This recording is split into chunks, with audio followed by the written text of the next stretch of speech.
Dear students, I hope you all are hale and hearty. To provide you all a happy learning environment at home, today I am here with a new story from your English book Flamingo. The Red Trap by Selma Lagerlof.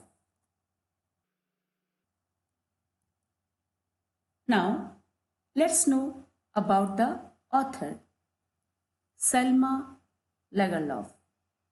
She was a Swedish writer whose stories have been translated into many languages. A universal theme runs through all of them, a belief that the essential goodness in a human being can be awakened through understanding and love. This story is set in the middle of the mines of Sweden, which are rich in iron ore. The story is narrated in the manner of a fairy tale. Now, let's get acquainted with important characters. A red trap seller, protagonist of the story. He is also referred as tramp, vagabond, stranger, peddler. An old and lonely farmer, a crofter, master smith in the Ramsö iron mill in Sweden, helpers in the mill, various blacksmiths, iron mill owner, iron master, Edla Wilhelmsen, daughter of the iron mill owner, valet, servant of iron mill owner. Now, let's discuss about the appropriateness of the title. The Red Trap is an appropriate title. It is the story of a red trap peddler. The author has used the metaphor of a rat trap to highlight the human predicament. Just as a rat is fooled by bait and gets trapped, most human beings also fall into the trap of material benefits. The story revolves around the incident of a man getting trapped due to his greed, hence the title is an apt one. Now, let's discuss the theme of the story. The human beings are prone to fall into the trap of material benefits. It is the human tendency to redeem oneself from dishonest ways.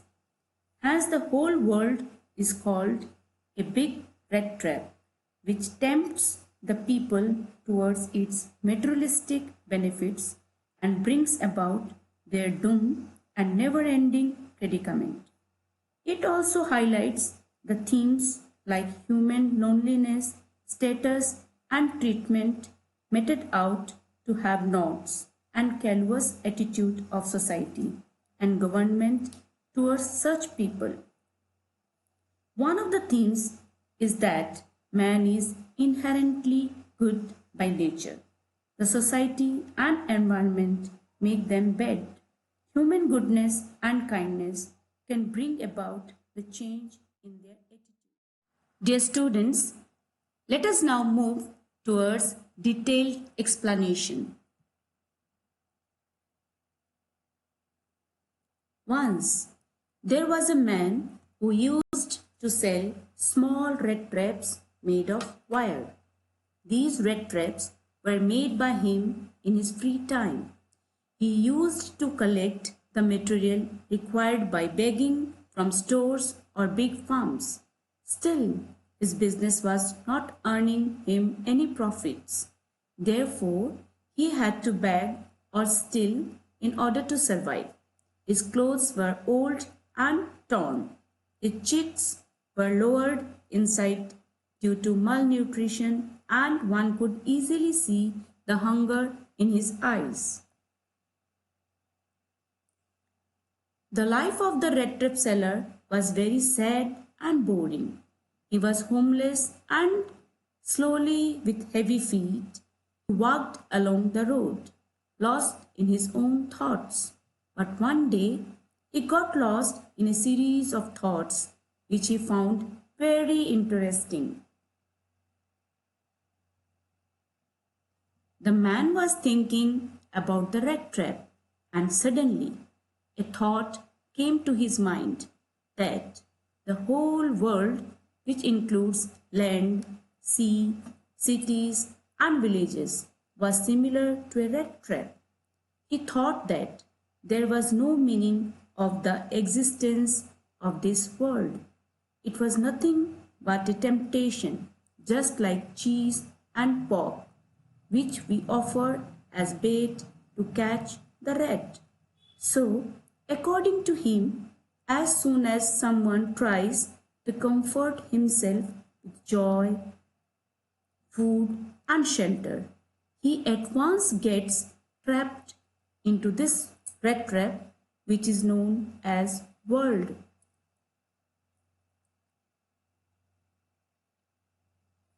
No one in the world had ever been kind to the Rattrap-Seller. So he started thinking ill of others. It became a favorite pastime for him. During dull moments, these thoughts made him happy. So he continued with thinking ill of those who were known to him. He would imagine those people who were already trapped in the rat trap of worldly things and also those who were about to get trapped in it.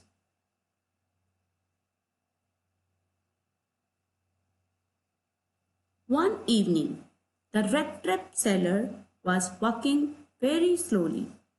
He saw a little grey cottage which stood by the road. He went up to the cottage and knocked at the door so as to get shelter for the night. Generally, he was not helped by anyone, but this time he was welcomed by the old man into his cottage. He was a lonely old man without wife and kids. The old man was happy to get company that night. So the old man gave him some porridge to eat and then shared his tobacco with the guest. After this, both of them played cards till bedtime. The Rattrap-Seller felt that the old man was not only liberal in sharing his porridge but also his secrets. He tells him that he was a rich man when he used to work on the rented farm. As he was old now, he could not work, so he had to depend upon his cow for his living.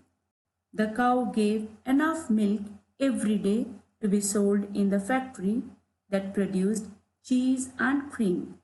The old man said that he was able to earn 30 kronors last month because of the cow's milk.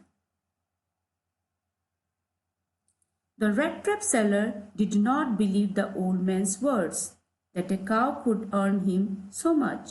Therefore, the old man took a leather pouch which hung on a window and took out 3 notes of 10 kronor each, which were old and crushed. He showed those currency notes to make him believe his words and then kept them back in the pouch.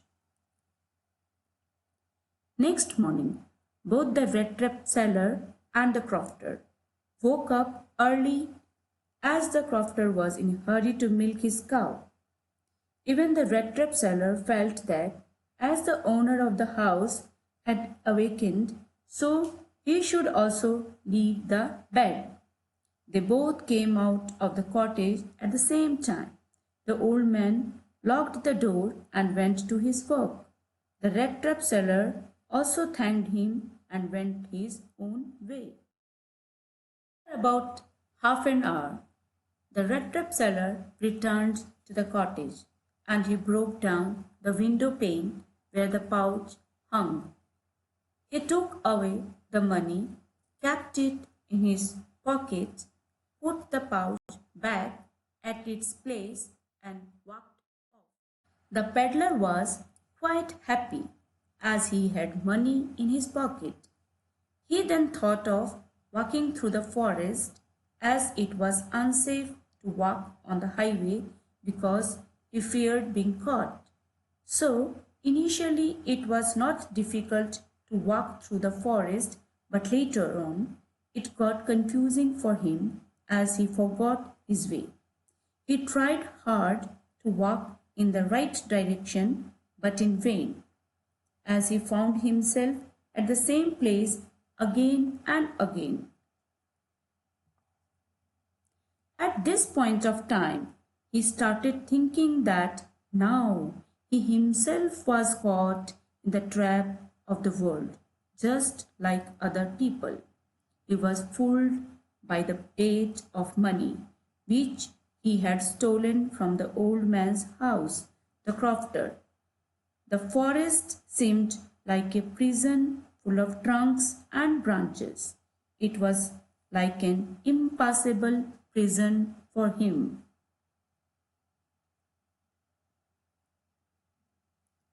As it was the month of December, it got dark early. As it got dark, his hope of escaping the forest reduced.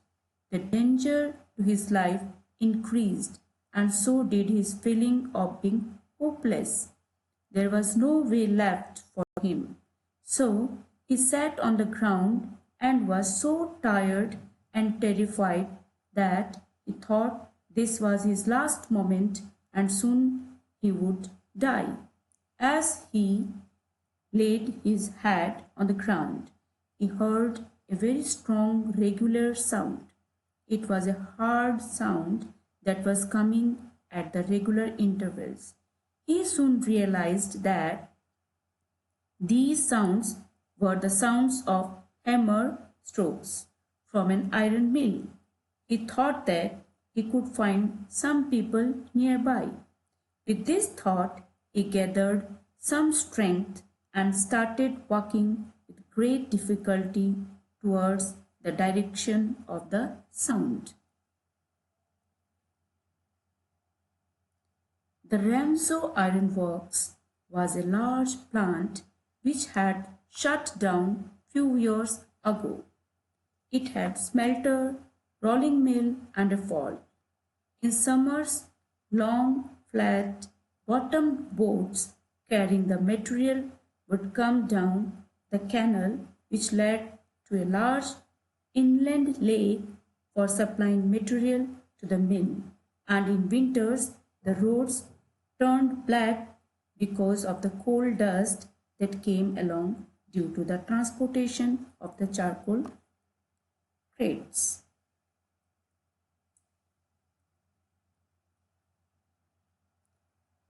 On one long dark evening near Christmas time, the master smith and his helper were sitting in the dark forge which was built near the furnace.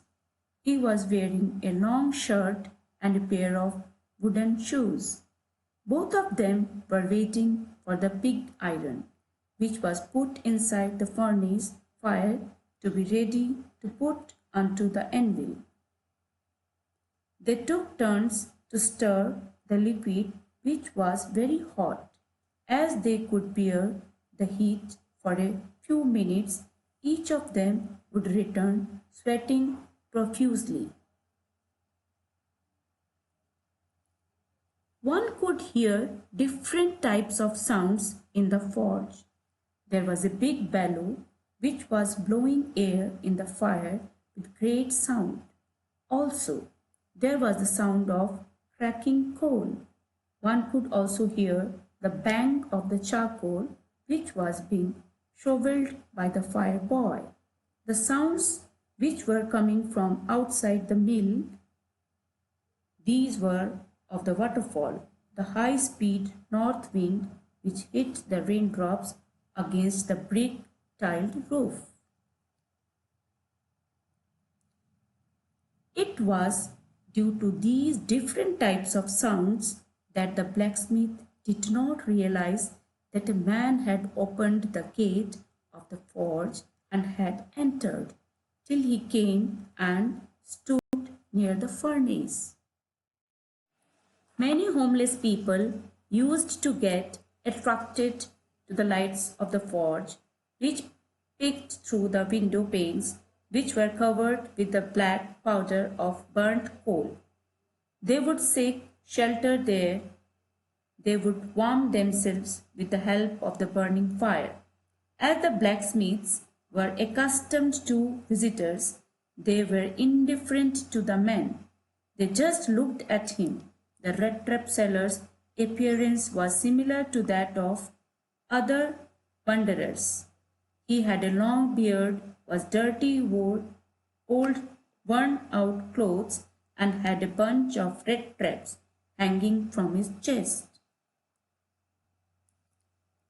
The peddler tried to seek permission from the blacksmith so that he could stay in the forge for a night. He allowed the peddler with an arrogant consent by just nodding and did not say a single word to him. The peddler also said nothing because his main aim was to warm himself and sleep. The owner of the Ramsau iron mill in those days was a very ambitious person whose aim was to sell only the finest iron into the market. Therefore, he used to keep a check on the workers both during the night and the day. The owner was on a night inspection visit when the peddler entered the forge. Unlike the blacksmiths, the ironmaster at once noticed the peddler, who was sitting so close to the furnace that steam was coming out of his torn clothes. He not only went near him, but also removed the wanderer's hat that was bent to one side so that he could see the man's face clearly.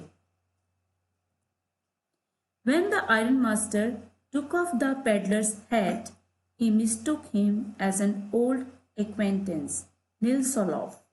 The peddler didn't know him, nor had he seen this man before. But he thought that if this man mistook him as his old companion and gave him some money out of pity, then it would be a good thing. Therefore, he didn't let him know that he had mistaken him as Nilsoloff. So, the peddler started a conversation with the ironmaster by saying that things didn't went well with him. To this, the ironmaster replied that he had made a big mistake by leaving the regiment. He also added that if he would have been working in the regiment when he resigned, he wouldn't have let him do so. Later on, he invited him to his home. The Rattrap-Seller didn't find it to be a good idea to visit the ironmaster's place.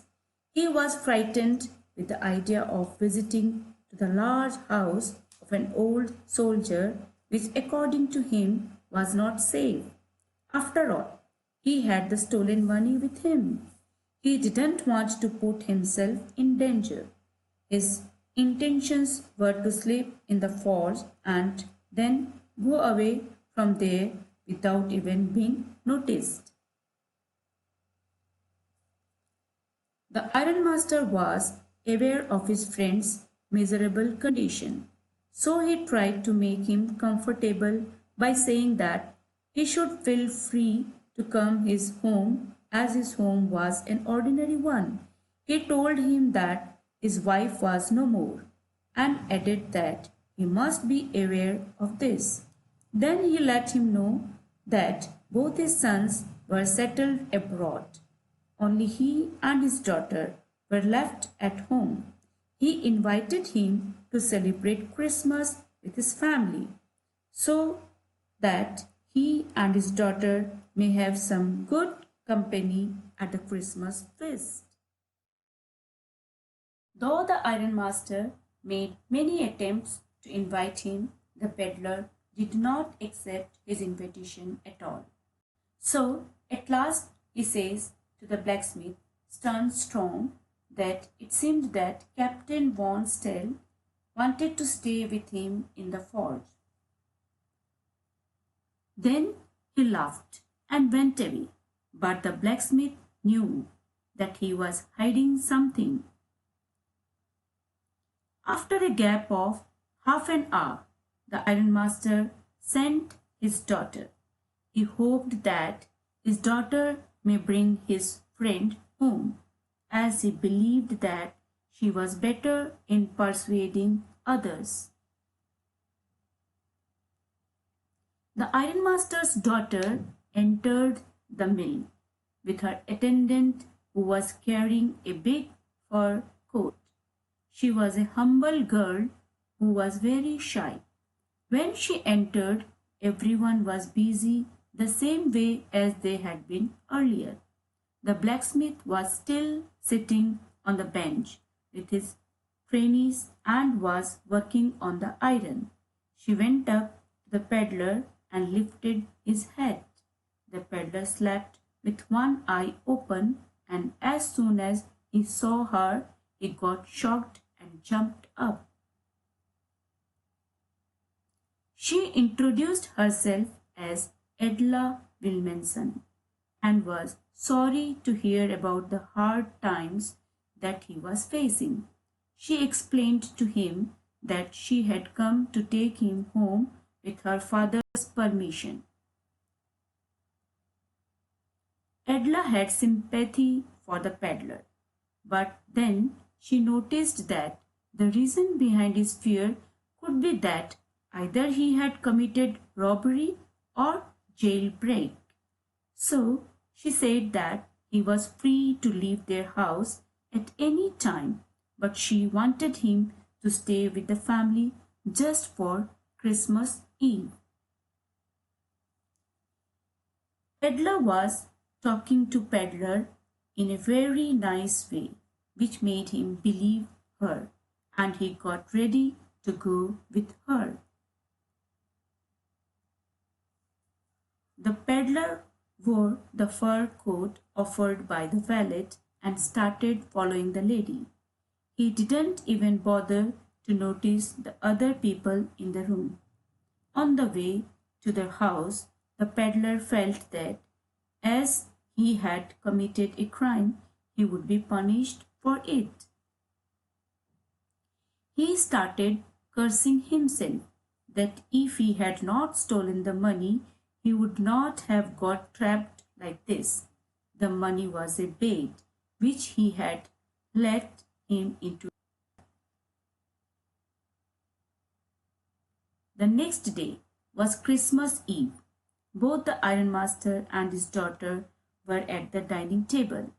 The ironmaster said to his daughter that they had to do something good for the peddler and should try to find some better job for him. The ironmaster's daughter said that it was strange to see that the peddler had been in such hard times and was doubtful whether the man had been educated. Hearing this, the ironmaster claimed that it was due to his bad condition. He was so sad that he added that the man would behave differently after getting clean and dressed up. While both father and daughter were discussing about the peddler, he entered the room with the valet.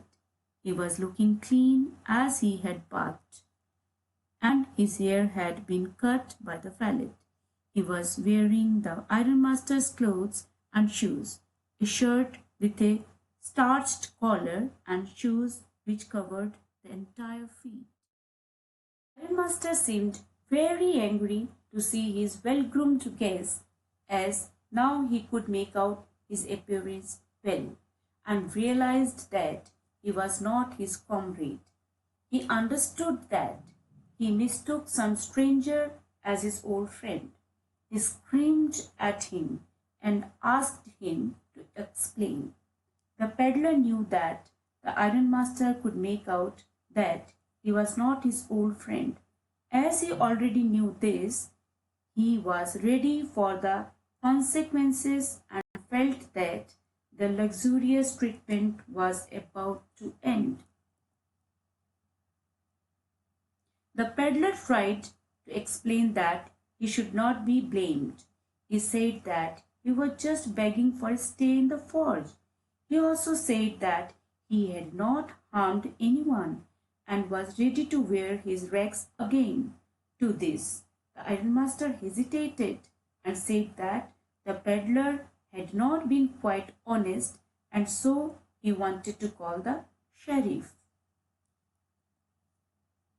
The Rattrap-Seller gets so enraged upon hearing about the sheriff that he struck the table very hard with his fist. He said that this world is rat trap and all the good things are a bait, just like the rings of cheese and the small pieces of pork are a bait for the rat which are offered to the trap. Not only this, he also pointed out to the ironmaster that he may today be imprisoned by the sheriff, but one day the ironmaster will also get trapped like this. The ironmaster didn't like the peddler's words and decided not to call the sheriff. He asked the peddler to leave the house at once. The ironmaster's daughter stopped the peddler. She wanted to help the poor fellow. Since morning she was planning how she could make the peddler's day happy on the occasion of Christmas. Therefore, she went against her father's will and stopped him by closing the door. She tried to explain the difficulties faced by the peddler. She said that he didn't have any house. He was turned out from wherever he went, and he always kept on running in order to safeguard himself from being arrested.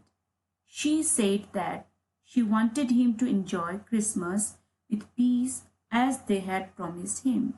They should not send away a man on Christmas, the man whom they had promised happiness on the day. The ironmaster was not able to find an answer to go against his daughter.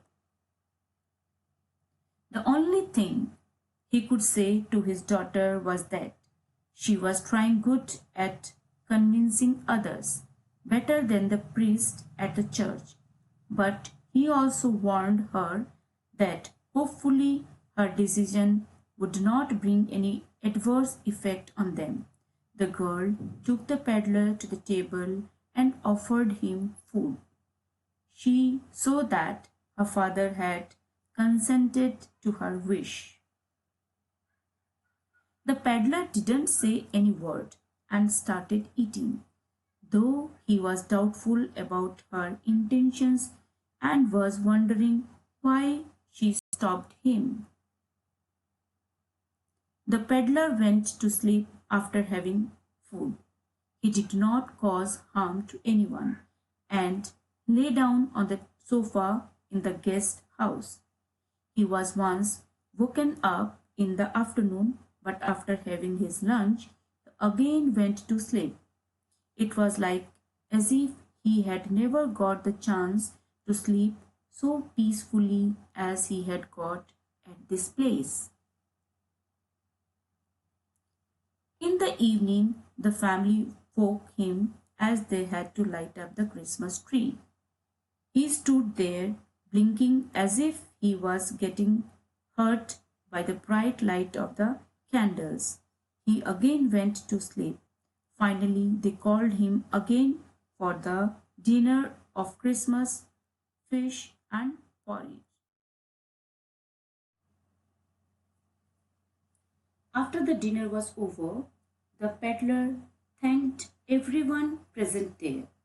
The ironmaster's daughter said that the clothes which were given to him were a Christmas present from her father, so he could carry them with him. She even invited the peddler to be with her family for the next Christmas and promised that nothing bad would happen to him.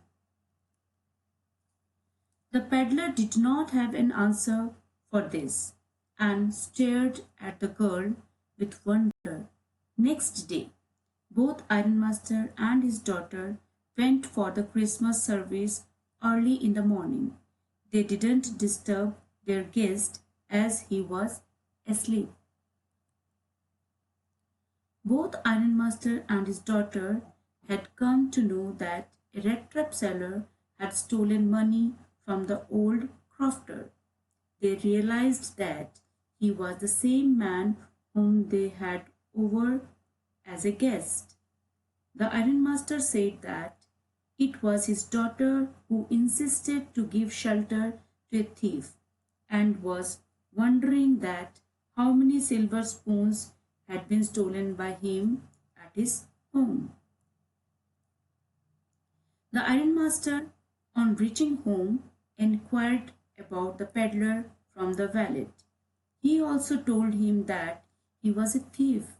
To his surprise, the valet told him that the peddler, instead of taking something, had left a small Christmas gift for Miss Williamson. The ironmaster's daughter opened the gift. It was so roughly packed that she could easily guess what was inside the pack. Apart from a red trap and 3 kroner notes, there was a letter. The peddler had thanked his host, who had taken care of him as if he was a real captain. In return, he gifted her a red trap and also requested her to return the stolen money to the old crofter. He said that it was she who let him free from the red trap by raising his status from that of a mere peddler, a thief, to that of a captain. At last, he undersigned the letter as Captain Von. Students, thus we get the message of the red trap that the power of love and understanding can bring miraculous change in human attitude. No one is a born criminal.